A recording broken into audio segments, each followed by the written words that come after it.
Welcome again to the big match, and today you have the chance to go with Nottingham Forest to the European Cup final in Munich on May the 30th, all expenses paid. That's the prize for our Golden Goals winner, and we'll be showing you the 6 goals and how you can register your vote later in the programme. But of course, before that, the critical day in that red-hot battle at the top of the second division, where 3 from the top 5 all began the day really with their eyes on promotion. And what a day of pressure it was for these men. For Terry Venables of Crystal Palace, we'll see his team in action against Notts County. The same can certainly be said for Alan Mullery of Brighton. We see Brighton's game against Blackburn Rovers. And for Sunderland's Billy Elliott, still only a caretaker manager up there, his team's dramatic game against Cardiff. But let's make a start with our first game, Crystal Palace, who started the day in 4th position against Notts County at Selhurst Park. They've come in their thousands to Selhurst Park today, hoping to cheer Crystal Palace back to the First Division. But in its way, this just puts an extra pressure that Terry Venables' young sides have had to learn to live with. And indeed, it's been one of the older heads, goalkeeper John Burridge, who's kept them on the promotion path. We see him doing his tumbling act at the start of our programme each week, but he's also kept 9 clean sheets in Palace's last 15 games. And the more serious problems is Palace's ability to score goals at the other end. Vince Hilaire comes back to the side today with Mike Elwes still out injured and Tony Seeley, their recent buy from Southampton, also unfit. This then is the Crystal Palace side, and it sees the return of Peter Nicholas after suspension, a side that needs just one more big push to take them into the First Division. And 6 of that side, incidentally, having their first season in league football. 2 former London players are men who could deny Palace their win today. Don Masson, formerly of Queen's Park Rangers, in the Notts County midfield, and Jeff Blockley, the central defender who had a spell with Arsenal in the early 1970s. They take their places in this Notts County team, where men like Paul Hooks and Mick Vinter, both with 13 goals this season, could pose all sorts of problems for the Palace defence. Though Notts County, having been amongst the promotion contenders for a long time, have in the last month stumbled out of the race. The referee today, it's David Hutchinson, a police sergeant from Cambridgeshire, and now let's get started. So it's Notts County in an all-yellow strip, attacking the goal to our left, who get us away. Crystal Palace in the white strip with those diagonal bands. County with the blue collars and blue cuffs as well. And a corner for Notts County in the opening 15 seconds of the game. Billy Gilbert, number 6, having put it there. Jim Cannon, number 5, and number 7 is Peter Nicholas. So important that Crystal Palace settle their nerves quickly and play a relaxed game today. Here's the corner for Notts County. And Richards missing his kick completely, and a chance for a quick break there for Palace, but it didn't come off in the end. And in the end, the ball turned back by Steve Pember.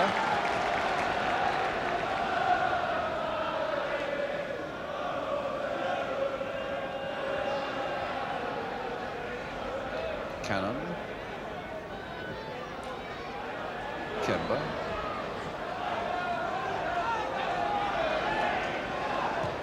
push forward again for Billy Gilbert. Kemba once more, finding Hilaire with a good ball. Sampson's making a break from the back, but Hilaire will go on his own. And the shot, innocuous, but Hilaire running to the referee, claiming that it nicked off a Notts County defender. But a goal kick given.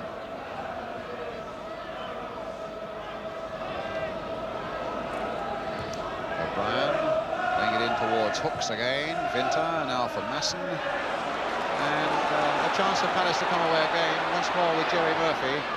Again seeking out Hilaire, and this time Hilaire's going to find Richards. Swindlehurst, that's a goal!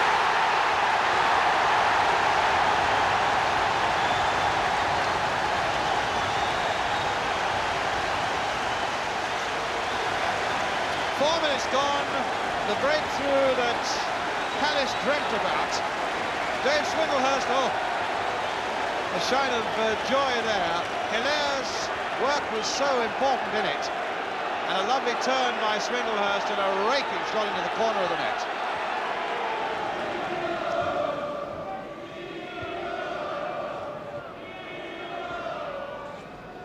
Arthur Mann, used to be at Manchester City. Ray O'Brien, who used to be at Manchester United. Here's O'Brien again. Vinter, little touch there to Masson. Might get a shot in here.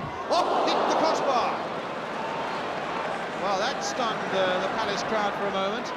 And we'll see what happens here as Hunt now gets a shot. And my word, Burridge had to get down for that one. But the one that really presented all the danger was Don Masson's shot. Beautifully struck ball there, beating John Burridge and hitting the crossbar.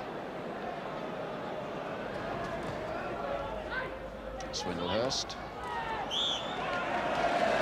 Again a free kick.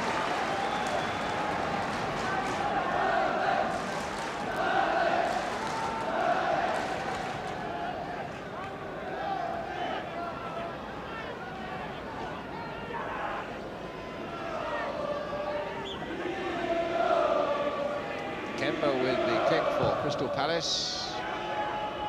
Cannon's header.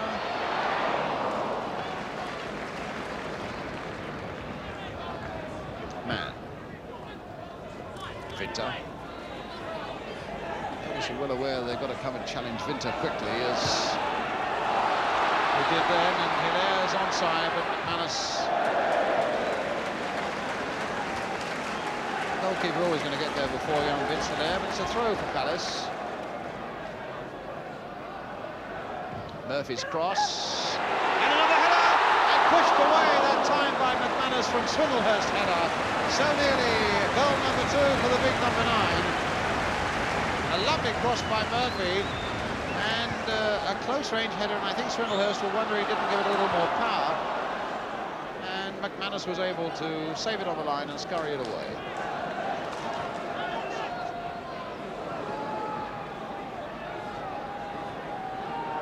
Stubbs. Played in by McCulloch for Vinter. And for Richards, the fullback, making a break. And what a good break it is towards Hooks. And oh, my word, he's hit the post. Well, they're really having none of the luck. What a great break it was. And there's another one here now. We'll have to see what happens to this one first, as Swindlehurst goes past this man, but it's out of play. What a break it was by Pedro Richards down the right, the fullback for Notts County. And having pulled it in, Hooks looked on the verge of scoring, and I thought for a moment he'd got it past Burridge and into the net, but he hit the post. Swindlehurst with a quarter of an hour to go to half-time. Nicholas with a cross. Walsh with a header just over the top, and plenty of good action now at both ends of the field.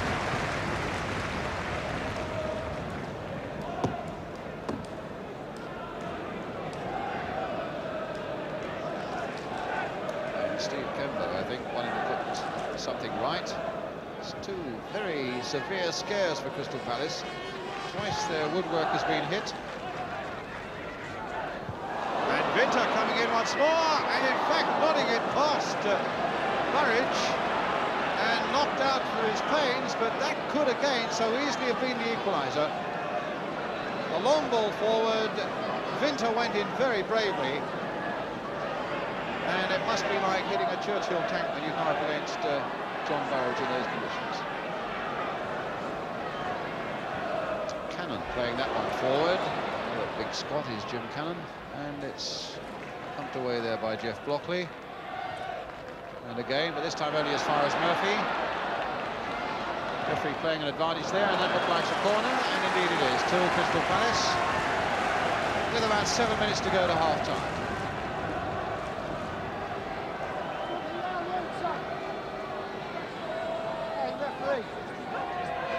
Kemba will take it.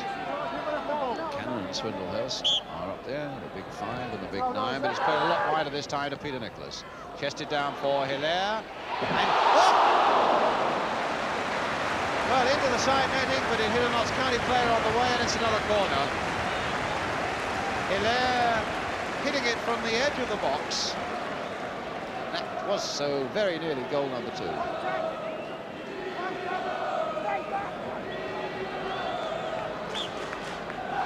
So Kember again with the corner. Floated in once more, and Masson with a chance just to get it away, which he hasn't taken. It's with Murphy. Cannon, oh, completely miskicked. Walsh, well, he might just as well have done the same himself.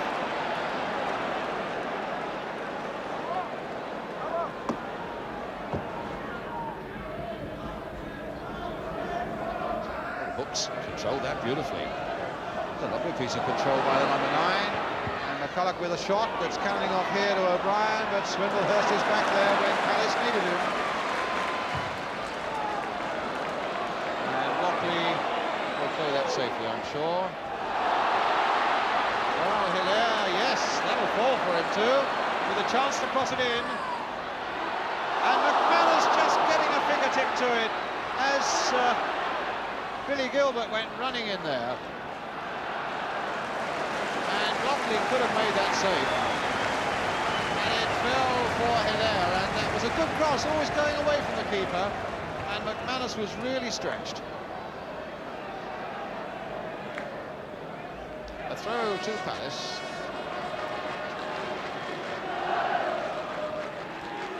Hilaire again. Sanson.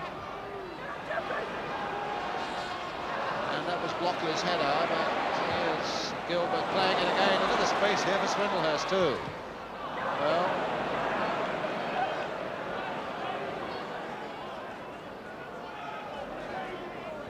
Kember. Curious first half that's coming to a close with Palace a goal up, scored early on, and really they've had so much the better of it.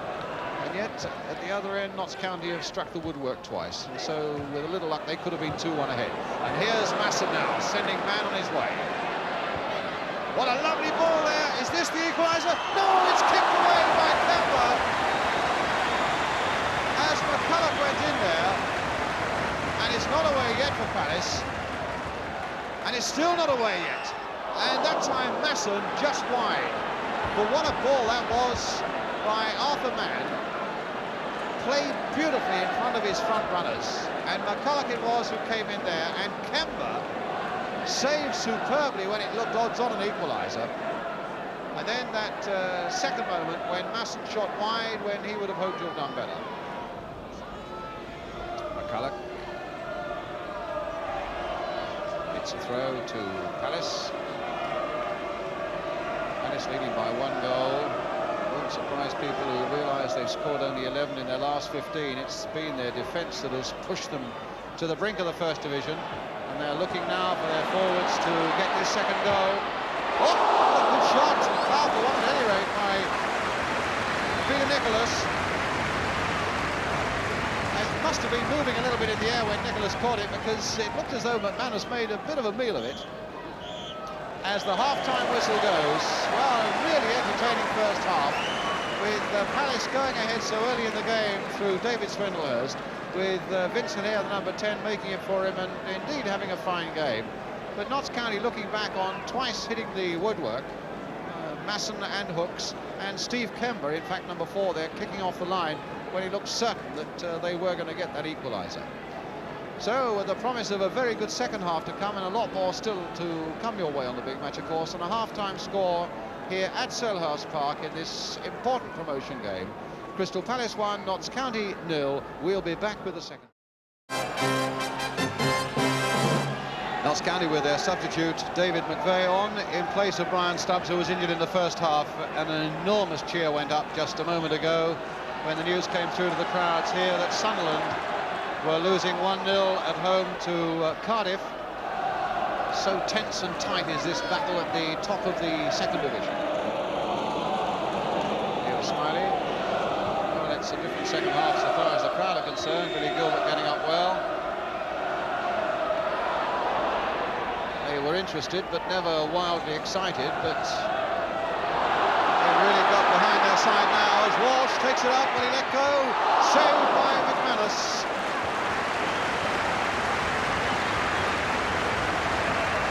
Ball fell beautifully for him there, really.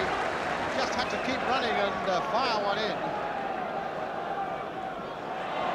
Man getting it away here for McCulloch. Masson. Hilaire. Sanson outside him. Hilaire might go all the way. And he dived. I tell you what, I think he almost had a case for a penalty there, but he made such a dramatic do of the whole thing that the referee turned him down. I think maybe the referee was right. Kemba now with the cross. Oh! Oh, man, panicking a little bit.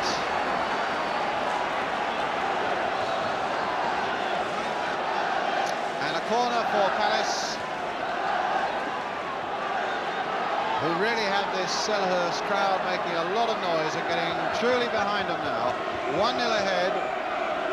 And of course, where goal difference might be a deciding factor at the end of the season, you can never rest on one. They've got to go looking for more. Kemba. Come out as far as Nicholas.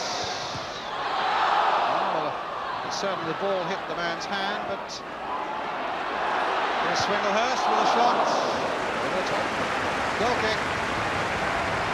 Ball certainly hit the Notts County hand there, but it was ball on hand and certainly not hand on ball. Sanson played for Walsh, back for Sanson again, in first time towards Murphy, and they waited, and Nicholas is in there, Swinglehurst is there too, and in the end the control wasn't quite what it needed to be, as Palace now try and set it up with Hinchelwood on the right. Vinter's header. Kemba getting in. Perfectly fair header. And McVeigh wanting to turn it back and dwelling on that ball too long. Dispossessed by Swinglehurst. Here's Hilaire. Still Hilaire. Oh, beautiful play by Hilaire. The cross towards Walsh. And now for Murphy. And into the goalkeeper's hands. What beautiful play though. And above all from young Vince Hilaire. Walsh again. McVeigh, Vinter, and Vinter again. Masson. O'Brien going for this one, but and he's got past Hinchelwood. That's an interesting cross coming in towards McVeigh. Masson's there. Oh, my word! The shot by McCulloch hitting the Palace defender. Richards played them all onside, and Hilaire for a moment looked as though he might get through, and he might even now. He might even now. Oh, what a good save! And Walsh! What a chance was wasted there! Well, Hilaire performed marvels to get into a scoring position with exactly the right angle, let go a real pile driver, and McManus turned it aside brilliantly. Walsh pounced on it. That wasn't the finish he wanted. Murphy's header, helped on by Hilaire. Murphy again.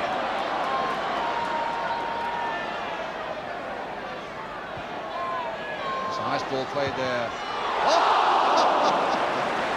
But Manus, I don't think he knew he'd got it until it was in his hands. A nice bit of play there involving Hilaire and then Swinglehurst, and a curler in fact by Walsh, which I think deflected along the way. But McManus held on to it.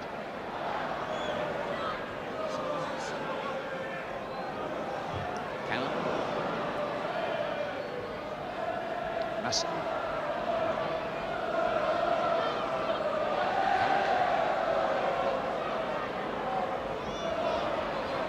Nicholas getting it away.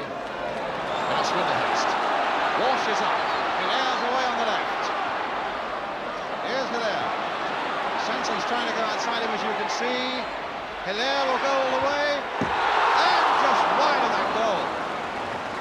Electrifying bit of football again by Crystal Palace, and by this young man, Vince Hilaire.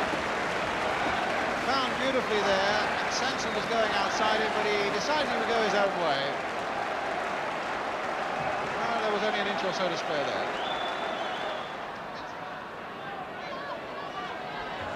Masson, but bad challenge by Kemba. And an advantage played. And Masson's taking advantage of it, but I don't think that Venter, who's taken a few knocks at number 11, and he's hopping a bit there.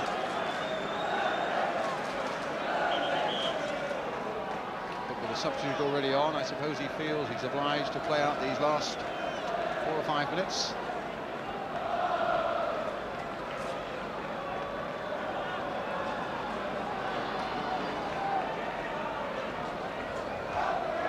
Played in for Murphy. They've got a few forward, including Nicholas on the far side. Murphy played in for Swindlehurst. A little 1-2 there. And to go by Murphy, number 2. Just look at the joy there and behind the goal. Because Palace, in their hearts at any rate, they feel the First Division's on its way. And certainly that was beautiful football played. There are a few on the field, but let's look at how that goal came about. It was a lovely bit of football where Swindlehurst shielded it well, knocked it down for Murphy, and a real rifling shot there under McManus for Palace's second goal. So a smile in that Palace box there. Crystal Palace 2, Notts County 0. Joy on the South London terraces with 3.5 minutes now to go. I think that Palace has had a lot to do, beaten at last though with that second goal after losing one in the first 4 minutes of the game. It's with Hiller, and here's Sanson breaking again. He's got Nicholas outside him, and that's a beautiful ball played for Peter Nicholas. Walsh wants it played back, but they just can't manage it, and it's a goal kick. We're into time added on for injuries. It's certainly going to be 2 points for Crystal Palace. And it's certainly going to keep them en route to the First Division. And there goes the final whistle. The nerve of these youngsters is holding at Crystal Palace, and there with 2 goals, 2 priceless points. David Swindlehurst and Jerry Murphy, their scorers. And it's a good performance overall by Crystal Palace, and I think the scoreline is just about the right one, and certainly it's a beautifully right one for all Crystal Palace fans. Crystal Palace 2, Notts County 0. So the situation is really hotting up still at the top of the second division. We'll remind you of the top of the table at the end of the programme, just to say that Palace have 2 more games left now, at Orient next Saturday and then at home to Burnley on cup final leave. But how does the Palace manager Terry Venables see the situation now? Everyone always says, oh, if only we'd have picked that point up last week. And there are all the other teams and supporters saying exactly the same. It's what you do in the game that's going to get you promotion, not what you don't do. So you just got to keep saying about, well, we have got 2 goals and they played very well at the same time. Yes, and you're left with Orient away and Burnley at home now. That's right. Now, do you set a target for those things? I mean, obviously winning both is an ideal situation, but I mean, what would be enough, do you think, now to put you up? I don't know. I've not looked at the league again after today's results. I'm just looking to pick up as many points as we can, and we've never set targets. We just hope that we can keep doing our thing and other people's going to slip up along the way. It's a young side. How do you think they might, if they get to the First Division, would they flourish in the First Division? I think we'd do very well, but the main concern is getting out of this division first, and there's no point in talking about it first until we're out of the second. But overall, it's been a marvellous season. I mean, has it been easy for you as a manager with youngsters? I mean, it makes you feel young, I would think, as well. And, yeah, well, I am now. No, they've done great. I mean, half the team, it's their first year in the first team. Whatever happens, they've had a magnificent season. And I'm very proud of them. I'm sure everyone at the club and the supporters are very proud of them too. Yes. They've done very well indeed. Of course, one fellow who didn't have much to do but has a great influence today is John Burridge. Not a lot to do today, but an influence in the side, left, right and centre, I would have thought. Well, he never stops talking, budging. He's talking, and they respond well to him. They're either loving him or fighting him or something, but at least you get a response with Budgie. And he's such a good character to have around the dressing room, and he thinks the world of the young lads too. Yes. He's had a great season. He's kept a lot of clean sheets this year. That's his job, and that's what he does well. Done all right, do my duty, you know, see if I can get back to among the elite, but I think this club belongs. You know, you look at the crowd, you look at the stadium, you look at the manager, you know, he deserves to be in first. Well, while Palace were getting their 2 points, Brighton, who'd suddenly become a little vulnerable at the top of the table, were battling against Blackburn Rovers, who were already doomed to relegation to the 3rd Division. But at least Blackburn came relaxed to this game, so Brighton knew it was going to be a struggle down there on the south coast. The pictures come from Southern Television. The commentator's David Bobin. Brighton here are in the stripes. Poskett for Brighton. To Maybank. And sending a good return ball back to Malcolm Poskett. Poskett's got Williams close, but he elects to turn. Well, it's a poor cross from Malcolm Poskett. He was lucky in a way that it broke as badly as it did for the defender. Gary Williams hustling in there. And finally, it's hacked away by a Blackburn defender as far as Joe Craig. Well, they're onside and Ward's going through. He's got a chance. Oh! Peter Ward wriggling his way through. So nearly putting Brighton ahead. That all came about after a little bit of sort of heading tennis, and Peter Ward it was who wriggled his way through, found a bit of room, hit the shot, and it avoided the goalkeeper and just went over the crossbar and got a touch on the way. Williams, Gary Williams for Brighton to Maybank. Long ball into the middle. Rawlings going up for the challenge. Sayer finding some space on that right side. Oh, good turn, and he's lost his man well. There's a smoke bomb in there. Well, that's incredible. Jerry Ryan has put Brighton ahead. And all the while that was happening, as the ball was brought in from the right-hand side after some good work by Sayer, there were a couple of smoke bombs in the goal mouth, and I would think John Butcher of Blackburn would be certainly justified in protesting that his vision was impeded, but nevertheless, it's now Brighton leading by 1-0.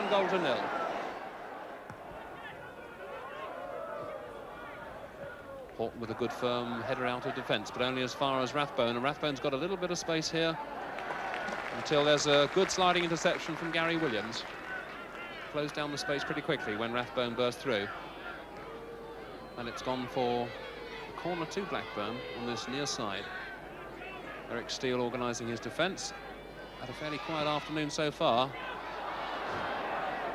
but a strange deflection off the back of Mr. Taylor's legs. And Brighton are suddenly away with Peter Ward being driven wide, wider than he would want. He's got Maybank in support, but Ward electing to go it alone. Oh, what a tremendous shot, nearly catching the goalkeeper. Oh. And Teddy Maybank furious that the ball wasn't knocked back to him earlier.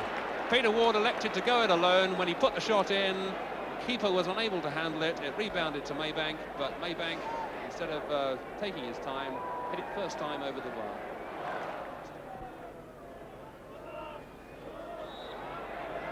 Maybank challenged by Fazakerley, and the referee saying that Fazakerley held him down. No doubt Fazakerley would say that Maybank was making a back for him. Ryan Horton, you see running through there into the penalty area. And now the crowd really do start to get a bit behind their team. Free kick then to Brighton. Halfway, or more than halfway into the Blackburn half. The free kick is lofted over to the far post. Rawlings is there. And Andy Rawlings makes it 2-0. That's the goal that Brighton needed to seal this game up. And that goal almost happened in slow motion. The free kick lofted over from the left, and almost motionless were the Blackburn defence as they watched Andy Rawlings looping the header past Butcher, and that makes it Brighton 2, Blackburn 0.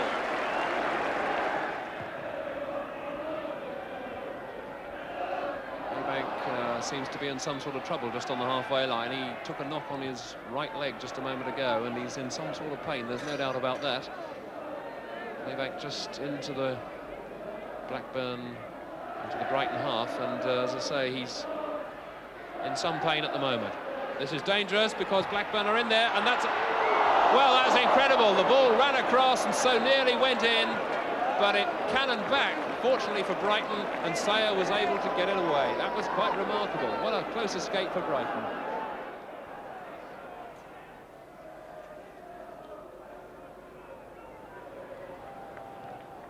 Brighton really seeming to be pretty much in command at this point.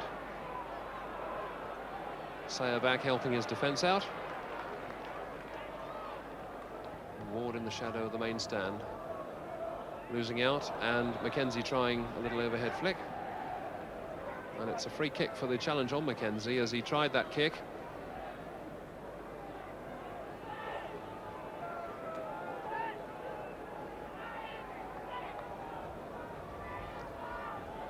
So it's to be a free kick then to Blackburn, just on the edge of the Brighton penalty area.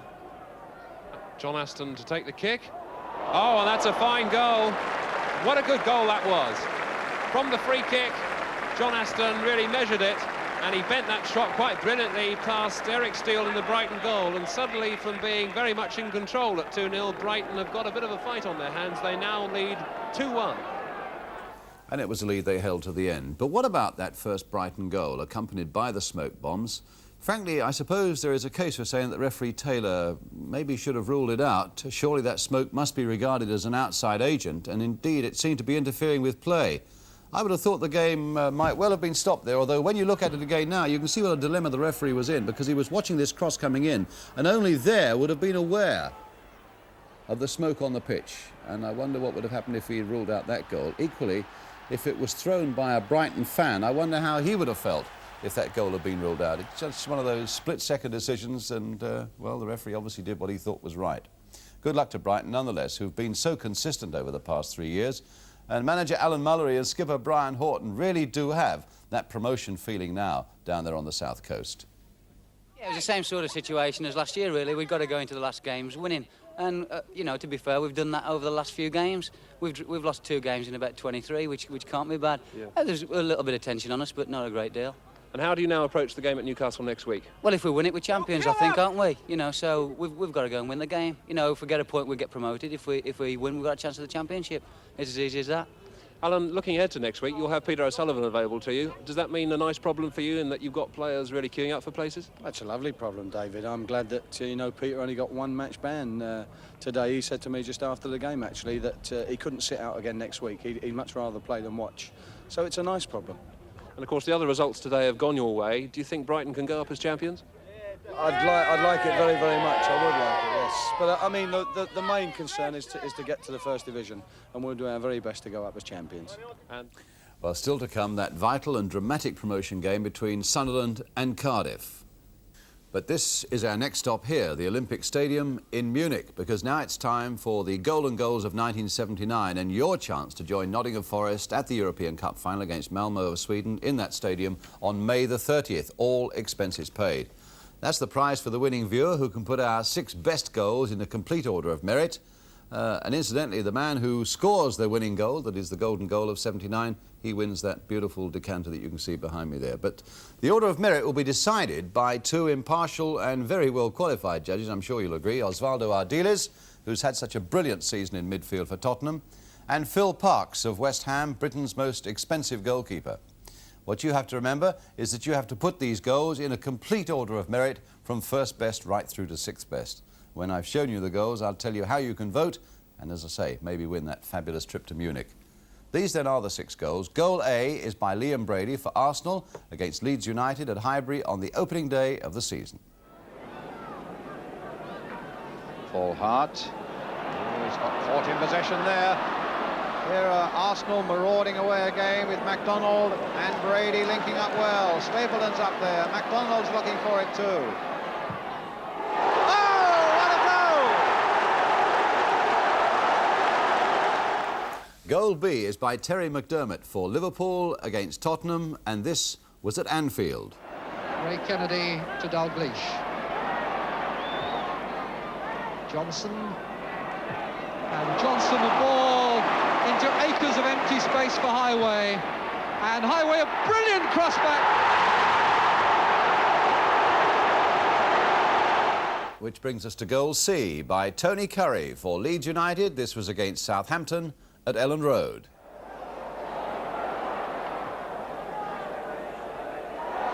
Curry.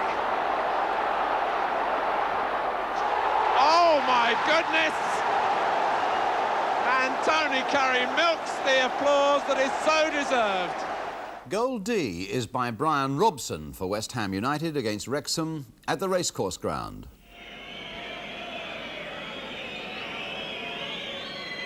Still West Ham press forward. Pat Holland. Robson. Oh, what a great goal. What a great goal. Goal E is by Len Cantello for West Bromwich Albion against Manchester United at Old Trafford. Cunningham.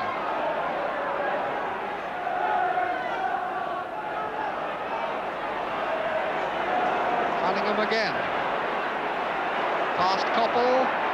Past McCreary. Regis wanting one chipped in. No, it's played in low for him. Back heel for Cantello. What a magnificent goal. What a great goal. And finally, goal F by Cyril Regis for West Bromwich Albion, again against Manchester United, again at Old Trafford. Cunningham letting the ball beat Houston, and he's away again to show that pace and grace and control. Just a nicely weighted little pass for Ali Brown, who's turned inside Brian Green off. On for Regis. Oh, what a goal! All right, let me just remind you again then of the final six. Goal A, Liam Brady. Goal B, Terry McDermott. Goal C, Tony Curry. Goal D, Brian Robson. Goal E, Len Cantello. And goal F, Cyril Regis. And again this week, special Golden Goals coupons will be appearing in both the Evening Standard and the Evening News tomorrow and Tuesday. And there'll be 5 of these video master games as consolation prizes. But the big one, let me just remind you again, is that trip to the European Cup final with the David Dreyer organisation, and a chance for you to meet a whole host of football stars at our special Golden Goals party next Sunday, with a chance indeed to appear on next week's programme. Well, our last match today picks up that theme of promotion at the top of the second division into the first division. Now it's Sunderland who've made such an impressive charge to the top against Cardiff City, still with a relegation worry about them. That's at Roker Park in front of a 36,000 crowd. The pictures are from Tyne Tees Television. The commentators Kenneth Wolstenholme, Sunderland here are in the stripes.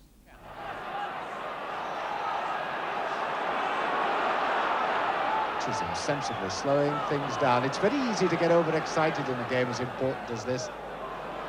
So another long one, and it's Ronnie Moore again, and it's a fine shot. That really was a good shot.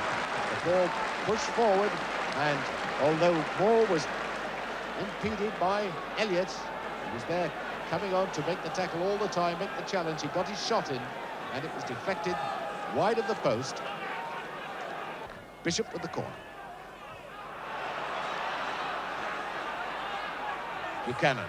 Oh, that's a beautiful ball to Lyndon Jones, the fullback, kidded everybody. Surely. And what a save from Stevens. And this really is boiling up into some game, because Sunderland must realise they're in quite a match.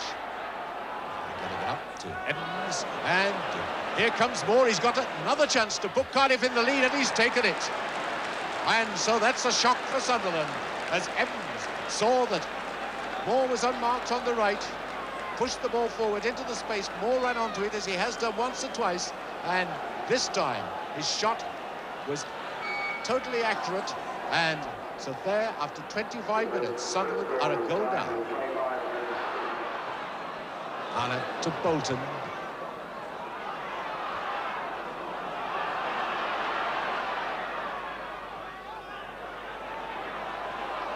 Sunderland facing so many defenders in that penalty area, difficult to get through. Penalty. Dwyer, the man, brings down Brown, and it's a penalty. Just inside the area. A mass appeal by the Cardiff team.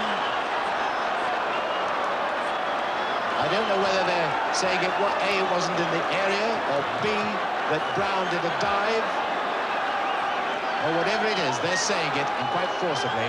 And so Wolf Rostron has a chance to equalise. Wolf Rostron, a hat-trick man on Wednesday, 2 of the goals to the penalty spot, and all Sunderland praying he doesn't fail this time. He has done a great save by Healy. Tremendous save. And a great save by Ron Healy. Read it right, dived to his left, and that really was a splendid save. Arnott finds Doherty. And a chance now for Buchanan to relieve the pressure, carry the ball clear. Knocks it forward to Stevens. And Stevens sending Evans away again. And that's a corner kick. So, out of nothing, Cardiff bringing the ball away. Get a corner.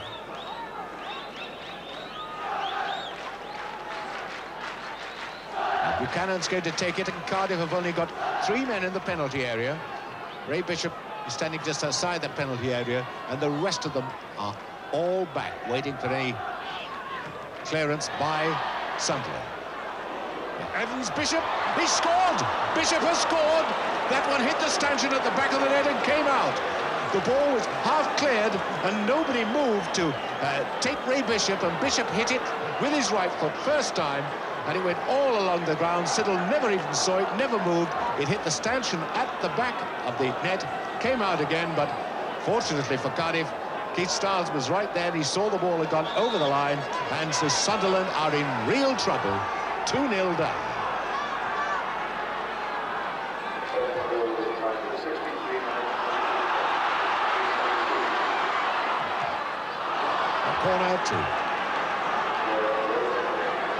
Corner two, Sunderland.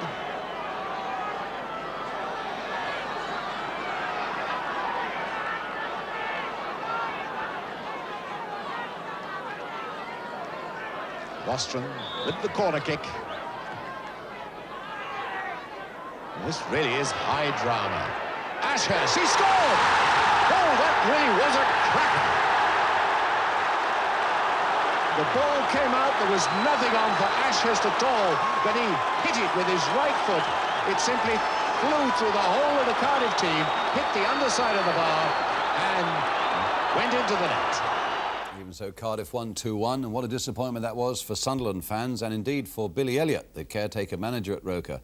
I think there's got to be a lot of sympathy for Billy. He's taken Sunderland to within arm's length of Division 1, but there's still these rumours and counter-rumours about who's in line for the job permanently at the end of the season.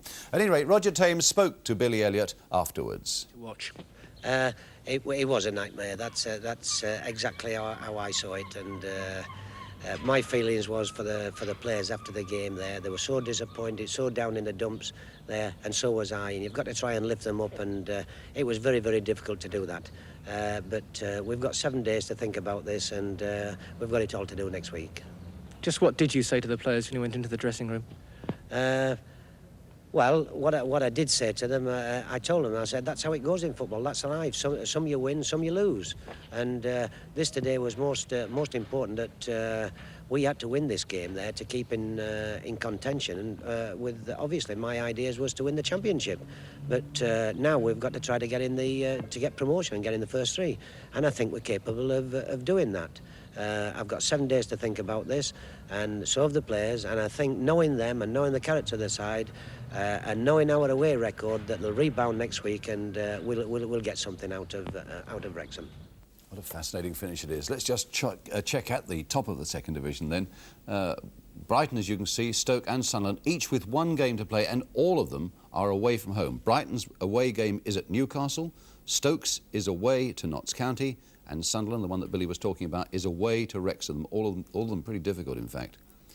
Crystal Palace, they have the 2 games that I've mentioned to you. That's away to Orient and then at home to Burnley. Their chance looks a good one at the moment. West Ham just about hanging on in contention there. 3 away games to come at Blackburn, at Cardiff and at Millwall. Well, we've certainly had some nail-biting stuff today, and thank you very much for joining us for it. And of course there'll be more of it on the programme next week, when you can be sure of that, as the promotion and relegation battles really reach their climax.